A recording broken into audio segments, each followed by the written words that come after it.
to take honey off of this hive today, and I'm going to use a chemical, and this chemical is called honey robber. This is a chemical that the bees do not like the odor. It smells like vomit, and it drives them down. It doesn't hurt them at all, just it repels them, and they move down away from the odor. So what we use to do it with is the honey robber, and also this is a solar fume board. The black on top here gets it warm inside, and this is a felt backed covering that we're going to put the honey robber on, and the solar, the heat of this, vaporizes the chemical and spreads it through the colony, through the top of the colony, and it drives the bees down.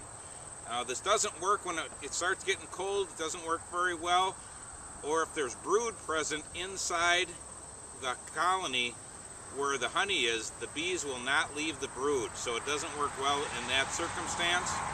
But in general, it works very well to pull the honey off. Once I put the chemical on, it takes about 7 minutes approximately for it to drive the bees out of the first super. So we'll take off, then what we'll do is we'll take off one super, put it down here on this pallet. We'll cover it with the screen to stop robbing. We'll put this back on, and by then it starts working a little faster. And the trick with honey robber, the warmer it is, the better it works. If it's 85 degrees out on a sunny day, it really works good. It drives the bees out. There is not a bee in the super. If it's 65 degrees, it does not work as good. So all you do to use this, and I do not use smoke on top because I don't want the bees eating the honey. That stops them from moving down, so I won't use any smoke. So all I do is just take this and I make a double X. Just a thin stream.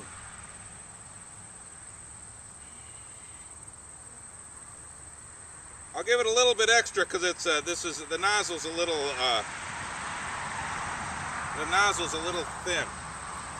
Too thin of a stream. But we make sure that it's not dripping at all because we don't want to drip it on the frames. We just gently take the covers off when you aren't using smoke.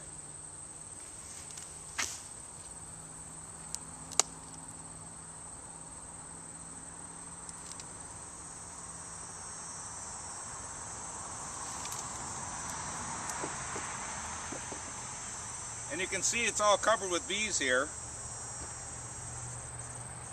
We'll leave that on and we'll come back in about 7 minutes and see how it's doing.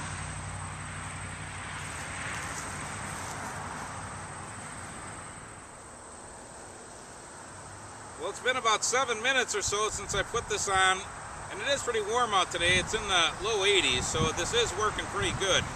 If you're doing multiple colonies, it's nice to have 1 to 5 solar fume boards with you, just because you'll keep you busy going all along by spreading them out on many colonies. And if it's cooler out, you'd run more fume boards, and if it's warmer out, you'd run less. So we're going to check this one out right now. Now you can see that all the bees have left the top here. We'll pull this off.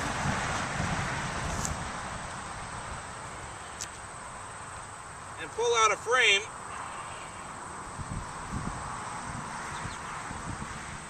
One errant bee. But you can see that it really does work very good for driving the bees out of the frames. Now, when you take it off, you'd want to put a screen on to stop the bees from robbing it, because they'll be right on it already.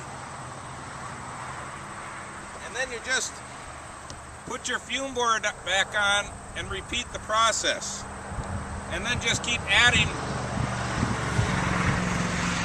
to the supers, putting the screen on top, taking off the last one, put the cover on, and then go to your next colony. Or if you're using multiple colonies, just check one, take the super off, put it on the air, check another one, and just keep moving methodically right down the row. But this does work pretty good. It's very cost effective, and it does make the job of pulling your honey supers quite easy. And that's all there is to it for pulling honey using a solar fume board and honey robber.